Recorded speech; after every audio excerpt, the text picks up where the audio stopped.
Cynthia Mariska dengan brandingan yang sekarang. Kayak gitu sih Kak. Jadi kalau ditanya udah niat banget tapi nggak naik-naik, berarti itu bukan pasarnya.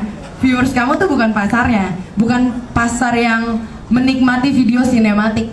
Pun aku seneng banget sinematik, suka banget. Aku nggak pengen kontenku terlihat receh aja. Makanya salah satu strateginya adalah ketika kita nge-produce sesuatu, aku setuju sama Mas Ipang.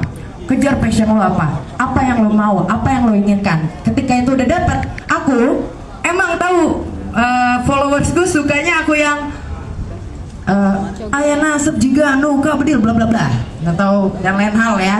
Itu akhirnya aku terap di motoran dan lain-lain. Oke, nggak apa-apa. Itu kalau kata aku ngebahasainnya tuh masih Bang ngasih makan ego penonton, ya kan, sarapan, apalah dan lain hal. Akhirnya tapi aku nggak mau ngilangin ciri khasku. Aku nggak pengen ngilangin idealisme yang ada, yang udah aku create jauh dari sebelum ini gitu.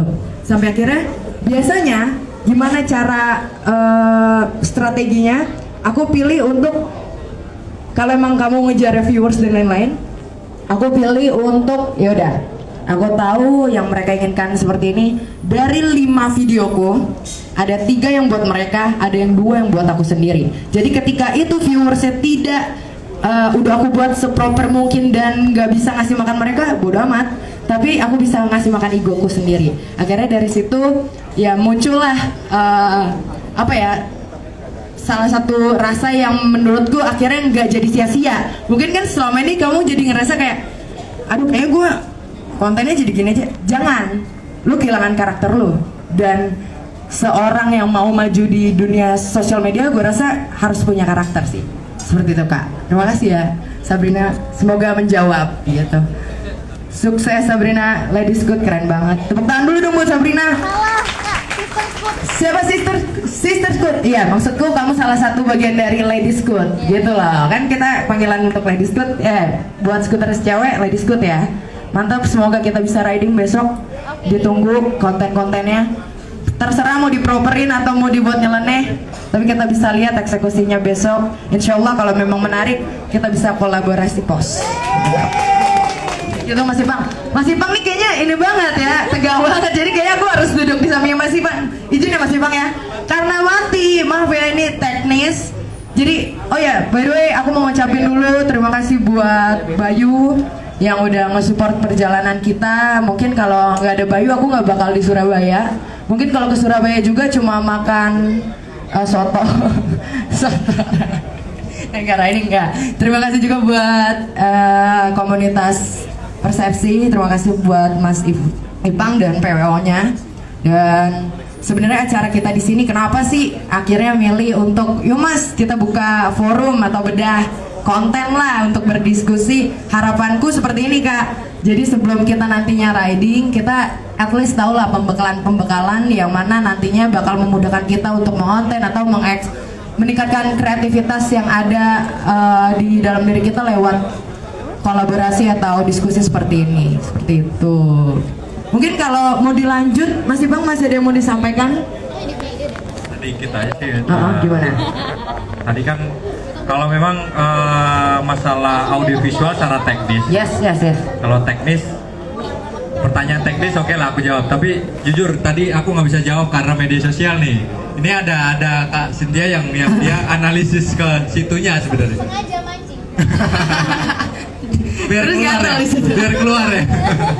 Pancingannya berhasil berarti. Ini ada oli nggak nih? Kasih di oli coba. Oli samping. Aku punya hadiah by the way. Nanti kita kasih ya setelah ini. Aku bawa. Jadi kalau lagi riding Mas Ipang, aku tuh suka bawa oli samping sama tempatnya buat ya merchandise lah, oleh-oleh. Karena ini pasti kepake insya Allah. Lanjut Mas Ipang, aku tuh tertarik loh, tadi ada editor thinking. Iya. Aku nggak tahu penyebutannya apa, tapi dari semenjak aku, by the way aku cerita sedikit Mas Ipang, kalau soal konten aku udah konten dari mungkin dari zaman SMP ya. Berangkat dari keresahanku, bukan keresahanku sih, aku tuh suka banget membagikan atau menjadi happy virus buat orang-orang di sekitarku. Dan akhirnya kayaknya kalau happy virusnya ini berhenti cuma di saat ini aja nggak menarik nih. Aku pengen yang lebih bisa dinikmati ya, nextnya tuh bisa aku tetap nikmati bahkan sampai ya anakku nanti gitu. Makanya aku coba untuk mengabadikan setiap momen. Sebenarnya berangkat dari itu akhirnya terbiasa untuk nge-create konten. Nah dari situ kebiasaan saking bukan idealis ya, maksudnya saking biasa apa-apa sendiri, dari editor, dari storyline, dari sendiri VO dan segala macamnya, eksekusi dan posting, akhirnya kebentuklah aku yang sekarang. Dan aku baru tahu istilah editor thinking ya, editorial thinking. Ini jadi salah satu yang menarik karena menurutku basic needs yang harus para konten kreator punya tuh yaitu yang pertama ada tools, ada gear, yang kedua ada storyline, yang ketiga ini ada basic needs ya, yang tiga tuh ya bisa editorial thinking ini perlu ya, produksi. Oke, outputnya bakalan jadi konten gitu ya kan, atau platform. Yang ketiga ini ada platform. Nah, yang jadi menarik mungkin kan teman-teman di sini ini kan pembekalan juga ya buat kita nanti besok melakukan riding, dan kita mau nge-create sesuatu yang gak gitu-gitu aja gitu. Yang gak gitu-gitu aja nih apa? Biasanya kalau di Jakarta aku setiap minggu kayak ya udah gitu-gitu aja, karena emang mungkin karena temanku semuanya berkonten pria kali ya, akhirnya punya repetisi yang udah nih, udah tahu arahnya kemana. Makanya di sini ngadain pembekalan, harapannya di Surabaya dengan orang yang berbeda, dengan kreativitas yang berbeda. Aku pengen lihat konten-konten yang dihasilkan seperti apa. Selain itu hal yang kesekian lah, hal yang pertamanya emang pengen ngejalin silaturahmi antar skuteris kayak gitu Mas Ipang. Gitu. Nah kalau dari Mas Ipang sendiri kita bedah deh lah ya. Ini mungkin bisa jadi diskusi juga. Kita kan lagi ngomongin vlog atau konten ya, short konten ya, short, dibilang short movie juga enggak. Oh, lebih ke konten sih. Ya konten lah ya, let's say kita nge-create sebuah konten. Kalau menurut Ipang, Bang Ipang, hal yang paling utama untuk nge-create sebuah konten yang outputnya audio visual. Kalau paling pertama sih jujur karena aku di produk audiovisual ini cukup lama juga ya Kak. Jadi kita sharing sedikit lah soal bagaimana aku terjebak di bidang itu ya. Maksudnya dari 2009, dari SMA sampai hari ini. Titik yang saya temukan tuh gini. Jadi pertama kita mulai itu sebenarnya sebelum masuk ke editorial thinking itu ada namanya kita proses mendesain satu universe yang ada di kepala kita sebenarnya. Jadi misal gini, kita tuh secara otomatis akan berpikir scene pertama itu apa yang kita lakukan paling pertama, gitu kan. Nah, coba kita kita putar bahwa kita meng-create satu gambaran audiovisual langsung ke final image atau kebuka dari situ. Jadi kalau awalnya ternyata tuh kita tuh sadar nggak sadar kita dengan sengaja meng-create satu universe di frame. Kalau layar seperti ini kan framenya kecil ya, coba viewfinder kita intip gitu. Jadi dunia yang kita ciptakan itu cuma sekecil itu, tapi di dalamnya ada aspek yang begitu banyak. Ada artistik, ada human di situ, mungkin ada animal yang dia berjalan gitu kan. Itu satu frame. Makanya direktur Akira Kurosawa Jepang dia bilang bahwa satu cerita yang kita create itu nggak melulu di dalam frame, itu bisa di luar frame. Artinya gini, aku lagi ngobrol sama Kak Cynthia di sini, tapi ada frame terkecil, ada yang ngintip di sebelah rumah, ada yang ngedit di sana, dan itu nggak tahu, penonton tuh nggak tahu. Makanya ada frame yang ngintip di sana. Itu kan gini, penonton tuh paling suka secara psikologis ya kayak, paling suka tuh dia mengintip, diajak mengintip. Boleh pinjam satu kamera deh. Kayak Lambe Tura gitu maksudnya. Enggak, iya seperti itulah. Lambe Tura salah satu. Iya. Pak itu loh, Panovi loh, mengintip kehidupan entertainment. Iya. Kerjanya ngintip, ngepoin lo, kepo lo gitu. Makanya rame. Ini bener, saya psikologis. Oke. Yang saya pegang ini kan, ya sebut saja equipment lah. ini yang bisa nge-capture nih. Tapi sebenarnya tugasnya dia ini, dia kalau secara mainstream dia kan bisa merecord, nggak bisa ngedit dong, bener nggak? Dia hanya bisa merecord. Tapi secara psikologis penonton tuh kita bawa di dalam sini. Saya nggak percaya loh ya. Ini yang nggak ada di akademisi menurut saya. Aku analisa dari 3 tahun belakang inilah kak.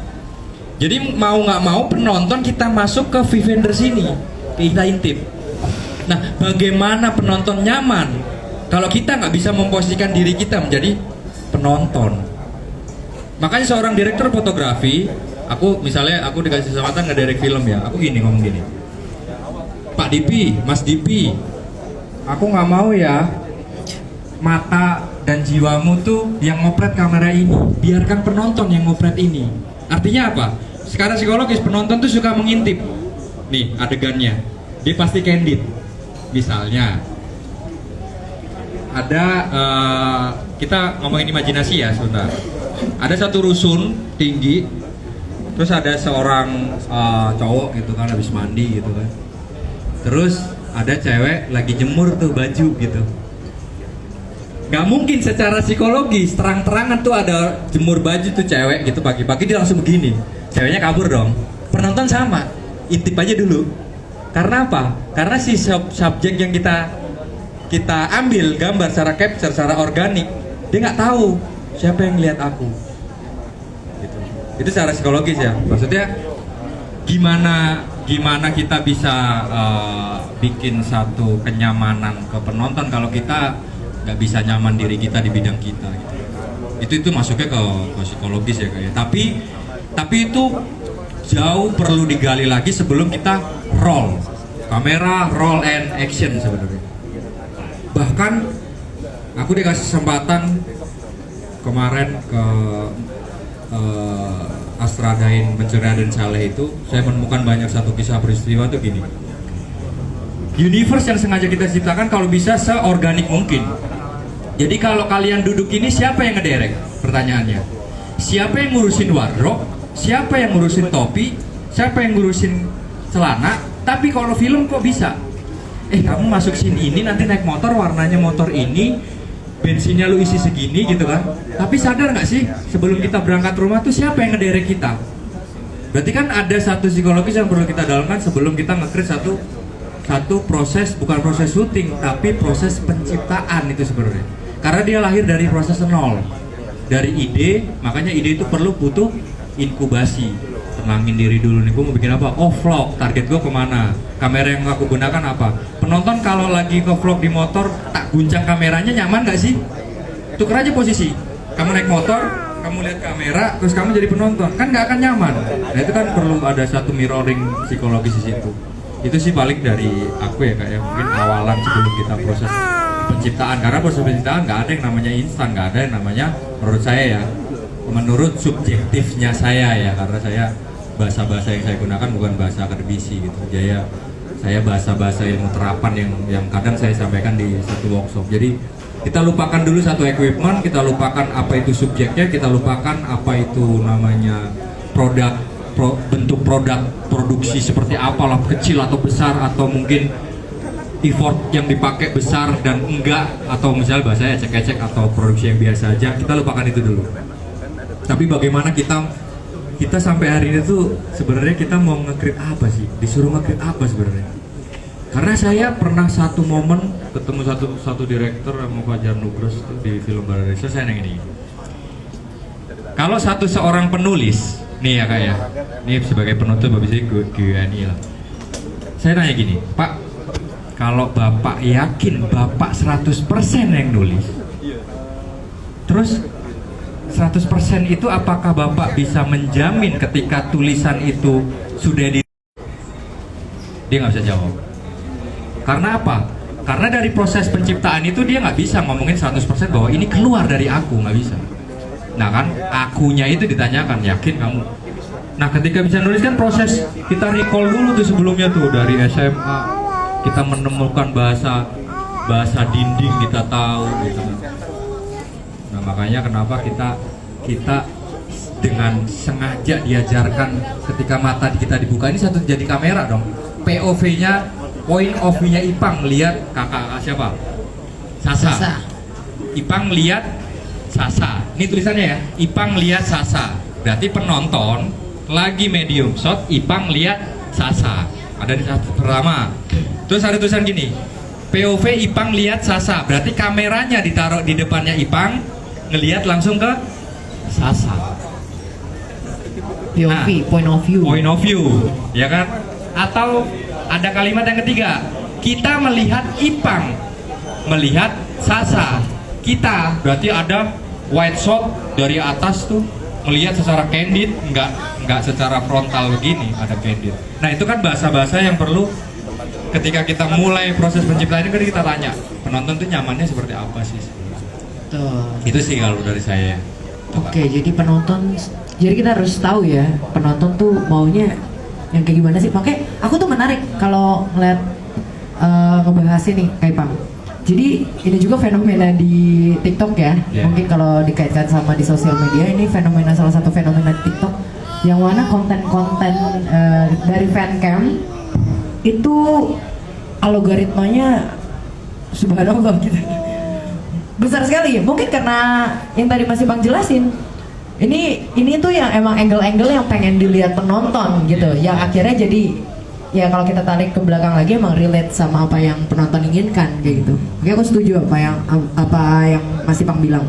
Nah, mungkin kan kalau kita udah tahu seperti apa pengambilan shoot yang enak, seperti apa yang diinginkan penonton lihat, nextnya kan adalah eksekusi. Yes, produksinya ya. Iya, produksi nih.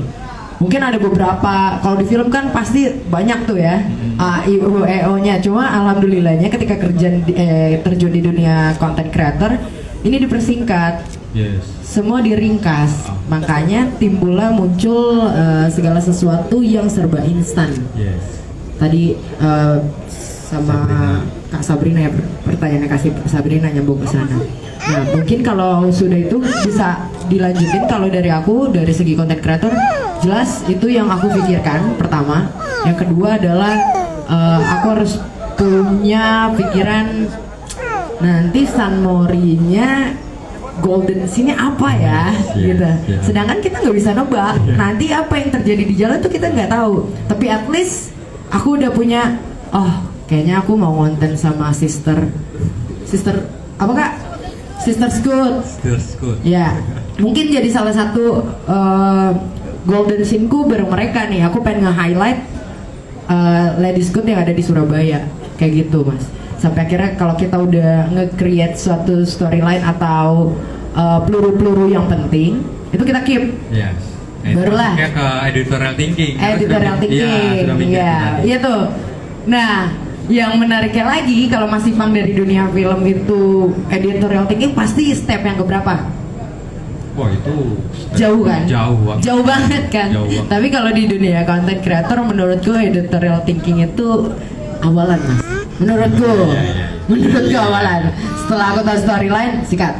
Aku mau shootku, aku mau sinematik. Shootku pertama Vespa parkir, terus aku jalan, aku masuk cut to cut, starter, gas, wide shot lagi. Itu udah ada di kepala aku tuh, udah muter. Kalau aku yang sekarang gitu. Tapi kan permasalahannya mungkin ada teman-teman di sini juga yang baru ikut terjun atau baru kayak gue pengen deh buat konten yang seperti itu. Tapi belum tahu caranya gimana, gitu kan. Nah, langkah menurut Mas Ipang, langkah selanjutnya setelah gue udah tahu nih gue mau Sunmorian, gue udah ada daripada susah editing. Yes. Ya. Aku ini orangnya agak perfeksionis mas. Ya. Suka nih. Jadi kadang kalau video daripada wah ini lompat nih, mending buang aja nggak usah diangkat. Itu aku. Tapi kalau kita kembali lagi untuk keperluan Mas Wali misalnya. Nah terus misal ada satu scene ini kerasa kelompat banget deh, nggak enak gitu. Nah itu kalau Mas Ipang biasanya nutupinnya gimana? Karena kan kita kalau bicara dari kita sendiri nih, kalau film, misal udah ketata skrip A, B, C, D. Nah kalau sama Mas Wali kan kita langsung ya we don't have much time buat kita create lagi kan kayak gitu. Nah itu buat nutupin kekosongan biar nggak terlihat terlalu nyelentang lah kalau bahasa Surabaya. Gimana itu? Mohon petunjuk. Terima kasih. Terima kasih Mas Kitaro. petunjuk ya. Mau langsung dijawab Ya, Mas Ivan. kalau menurut aku tuh ada namanya proses atau plot ya. Deus ex machina. Bagaimana tangan Tuhan bekerja. Jadi gini. Ini hanya bahasa Yunani yang diterapkan di filmmaking ya. Artinya gini, itu pintu darurat editor ketika tambalan shot nggak ada. Dengan apa? Dengan insert. Setuju. Ya, jadi aku yang menjawab ini film, Kak Sintia mungkin akan menjawab porsi yang konten nih gitu. Kalau saya, Mas, gimana nih? Itu kan berarti ada satu peristiwa yang terputus bahasanya. Gimana cara biar nggak terlalu jangkat banget dan jawabannya jeglek kan loh Mas. Tambahkan insert yang mendekati sequence sebelumnya. Misalnya aja ya, dia jalan terus dia ketemu orang itu tadi nggak ke record gitu misalnya aja Mas. Nah pas ini kan ada sequence yang terputus di sini. Ini tambahkan insert aja. Insertnya apa? Lu retake lagi, mata dia menuju kemana gitu aja. Tek, tek lu potong gitu. Jadi patahnya ini jangan sampai sequence yang baru di sini, yang ini kamu tambah dengan insert yang mendekati sequence sebelumnya. Gitu sih. Kalau aku gitu sih. Itu tetap harus dikoreksi atau dieval setelah kita proses gambar atau pemotongan dapur editing itu. Gitu. Tapi kepekaan itu memang harus cepat diambil yang paling mendekati sequence yang terakhir aja Mas. Gak usah mikir yang sequence berikutnya karena sequence berikutnya dan seterusnya kamu aman, titik aman. Dan Deus Ex Machina hidupnya lahirnya di sini. Gitu. Makanya ada film-film yang udah dikejar, udah tahu penonton nih gang buntu nih, tiba-tiba ada tangan narik. Itu Deus Ex Machina. Padahal yang narik ini dijelaskan di sequence berikutnya. Gitu. Karena pada saat penulisan ini dia block writing di situ, di part itu. Makanya plot itu yang digunakan di era-era sekarang, mungkin sering digunakan di film luar tuh kayak hero, superhero tuh pakai itu. Karena grafiknya langsung sengaja yang tadinya naik langsung di-cut di situ. Gitu sih. Kalau dari aku ya mungkin tambahan dari Kak Siti. Kalau tambahan dari aku ya gitu. Kalau dari aku sebagai kita mungkin punya perbedaan ini Mas, pakem. Kalau Mas kan pengennya udahlah shoot ini nggak penting, nggak usah di shoot gitu kan, gitu ya. Oh karena gak ada waktu. Oke, kalau gak ada waktu beda ya. Maksudku kalau aku pribadi, makanya timku dipaksa cepat. Karena pergerakanku kan lumayan ya Mas ya. Maksudku aku main bola apa ini dan segala macam, main basket kan itu harus bener ngikutinnya tuh nggak bisa lemot gitu, nggak bisa slow. Jadi gimana caranya kalian, aku udah brief, kalian gimana caranya bisa ngejar momen apapun yang ada di situ, momen pada saat itu record. Buat apa? Buat ini, ngindarin hal-hal seperti ini. Jadi daripada itu kejadian, lebih baik aku hindari dengan cara jangan pelit memori. Kalau udah kayak gitu, aku yakin shoot kayak gitu aman lah. Ditambah kalau misalnya emang udah Kak, mungkin ya kayak kreatorku juga, Kak ini patah banget nih Kak, gimana caranya? Aku insert apa ya, retake saat itu juga. Itu kan udah misalnya kejadian udah lampau kan, ini udah lagi ridingnya udah lagi, ya udah riding lagi, tapi shoot ambil insert. Aku setuju banget, detail shoot itu penting. Jadi yang tadinya kita pakai wide, kita close up aja. Kita close upin buat ngecoh storyline yang terputus tadi gitu sih. Kalau aku juga ya kayak gitu sih Mas Bang. Karena ini jadi sesuatu yang lumayan krusial kalau di mataku. Mungkin orang lain nggak kerasa, tapi kita sebagai content creator ngerasa, aduh kayaknya enggak deh Nyet, kayak gini deh Nyet, gue nggak enak dilihat nih di mata gue. Padahal belum tentu penonton kita tuh peka. Jadi kalau udah mentok banget lagi, udah nggak bisa shoot juga, dia udah harus terbang kemana, udah adalah Allah alam nggak bisa diambil nih. Ya udah, pasti apa ya, footage yang emang mendekati serupa seperti itu. Gitu Mas Kitaro. Semoga Mas Wali nggak cepet-cepet mulu ya. benar. Makanya kerja Mas Siti Wariska Mas. Bisa retake. Bercanda, Bisa retake. Oh, tim gue marah-marah. Nggak bercanda. Tadi Kita gini, masih bareng. aku tambahin dikit Nah. menarik tadi. Jadi genre audiovisual tuh gini kak, ada film fiksi, ada dokumenter, ada eksperimental. Nah pertanyaan itu tadi tuh masuk dokumenter sebenarnya. Dokumenter itu harus ngerol. Kalau fiksi bisa retake, gitu. Kalau momennya nggak bisa diulang, itu real time yang nggak bisa kita ulang, itu butuh kapasitas memori dan kapasitas mungkin editing buat edit lah ya, itu spek besar. Karena kita dengan sengaja masuk ke genre audiovisual khusus dokumenter. Nah, vlog salah satu bagian sub genrenya sih dokumenter. Makanya tuh memori harus butuh banyak. Roll terus, kecuali Mas bikin Visi satu mau konten nanya. yang kita Ini kan aku lagi live. sudah terkonsep Terus dari dengan pan- scene dan pengen lain-lain pan- kan bisa di retake. gimana? Gitu. Di close Aku aja setuju. nanti ada Makanya pilihan buat pertanyaan disimpan kita atau di balik lagi ya. Sebenarnya kita cita-cita jadi apa? iya Gitu. akhirnya Itu kan Dokumen.